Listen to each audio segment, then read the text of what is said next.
Commander Xylex of the Galactic Wildlife Preservation Corps adjusted his bioscanner for the third time that morning, his 4 eyes narrowing in frustration.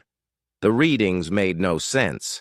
According to his instruments, the pack of Terran wild dogs he'd been monitoring for the past 6 months had suddenly lost 3 of their youngest members.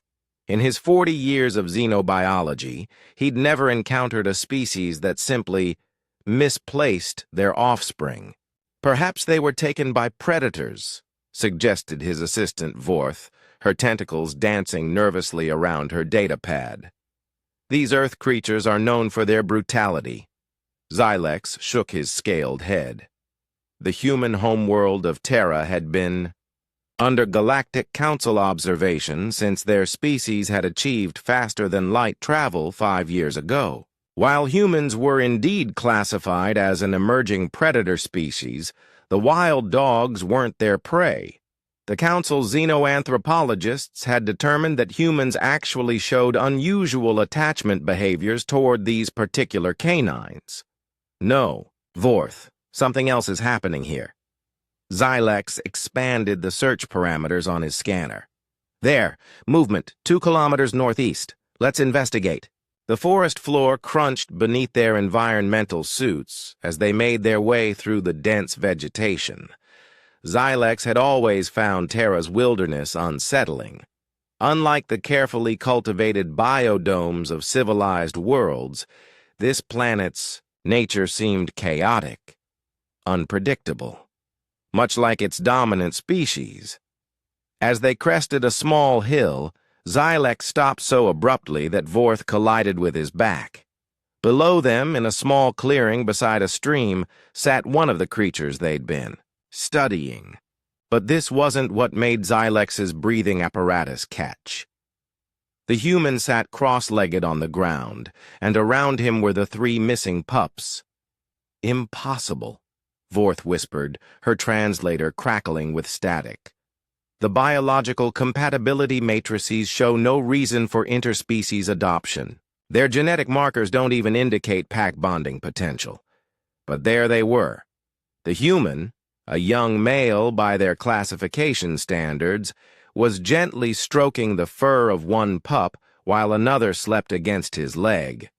The third was playing with something in the human's hands, tail wagging with what their behavioral charts identified as contentment.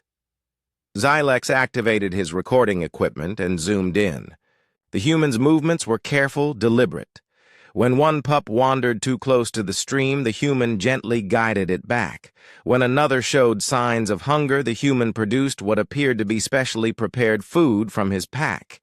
He's caring for them, Vorth observed, her scientific objectivity warring with disbelief. But why? There's no genetic imperative, no survival advantage. His own species' offspring require 20 standard years to reach maturity. Why would he burden himself with another species young? Xylex had been wondering the same thing.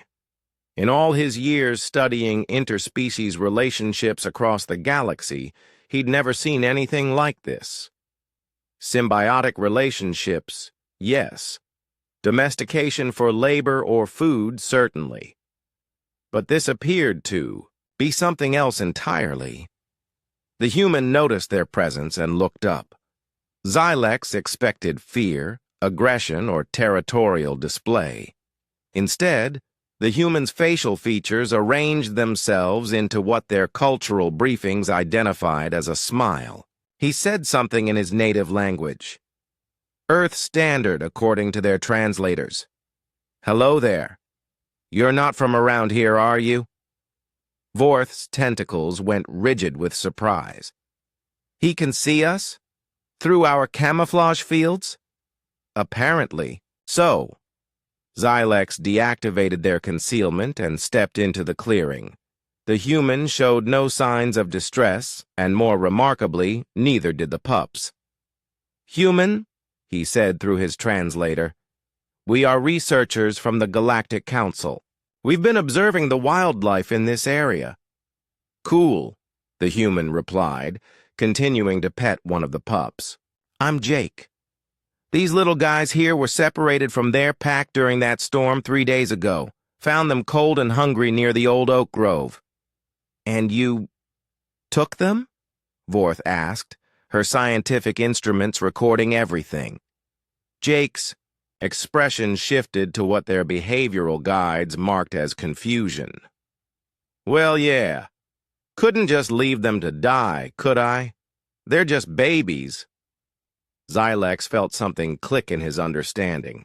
He'd read about this concept in the human psychological profiles, something their scientists called altruistic behavior. But seeing it in action was different from reading about it in reports. "Your pack structure doesn't include these individuals," Xylex pointed out. "Caring for them provides no genetic advantage to your bloodline." "Pack structure?" Jake laughed, a sound that made the pup's ears perk up.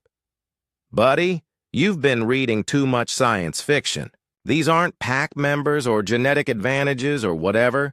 They're just kids who needed help." Over the next hour, Xylex and Vorth observed as Jake demonstrated what could only be called parental behavior toward the three pups. He'd fashioned shelter, procured appropriate food, and even seemed to understand their play behaviors well enough to engage with them.